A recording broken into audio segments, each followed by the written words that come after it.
I want to talk about something a little different today because I think there is a misconception in the way we vote in this country. Every American adult has heard the term electoral college, and a lot of you may think you know what that means, but I don't think most of you actually know what that means.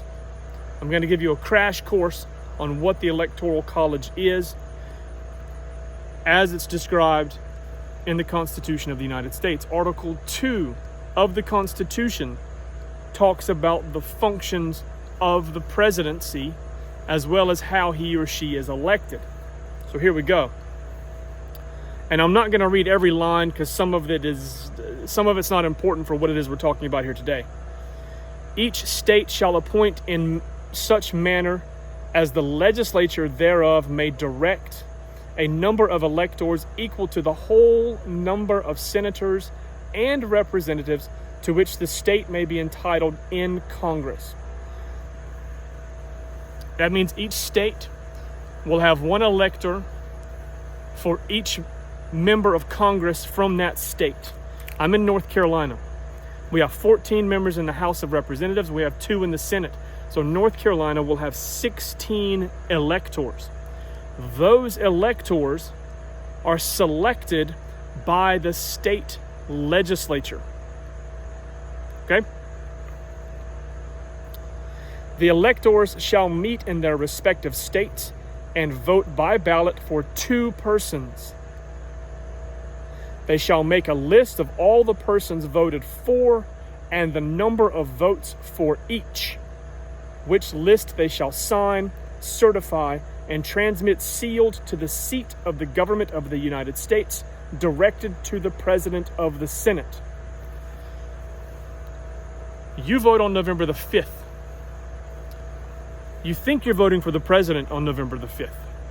You're actually voting for a group of electors who will then go to your state capital here in North Carolina. That's obviously Raleigh.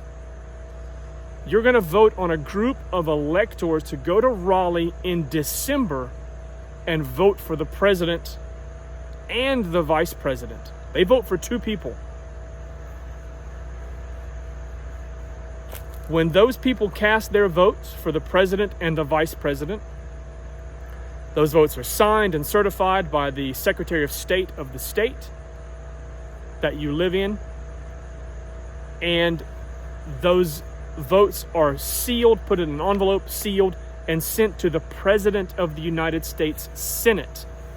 Now, there's a bit of a conflict this year because the President of the Senate is the Vice President of the United States. So in January, when those votes are counted, they're going to be counted by the Vice President of the United States acting in her constitutional role as President of the Senate.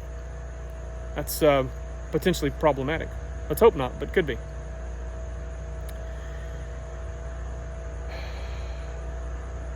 The President of the Senate shall, in the presence of the Senate and the House of Representatives, open all the certificates, and the votes shall then be counted. The person having the greatest number of votes shall be the president. In every case, after the choice of the president, the person having the greatest number of votes shall be the vice president. The way this used to work is someone running for president didn't choose their vice president. They just ran saying they wanted to be the president. The electors would vote. The person who got the most votes would be the president. The person who got the second most votes would be the vice president. There have been cases in our nation's history where those 2 people were not a part of the same political party. We don't do it that way anymore.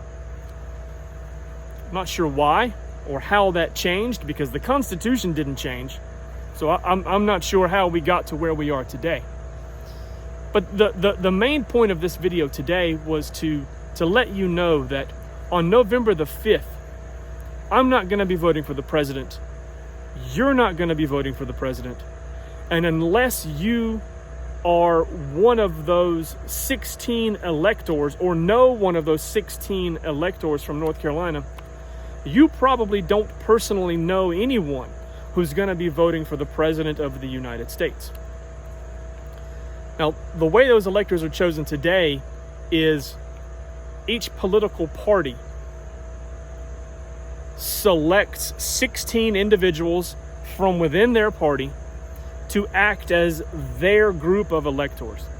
And whichever party gets the most votes for the presidency is the party who sends their electors to the state capitol to actually cast the votes for the presidency.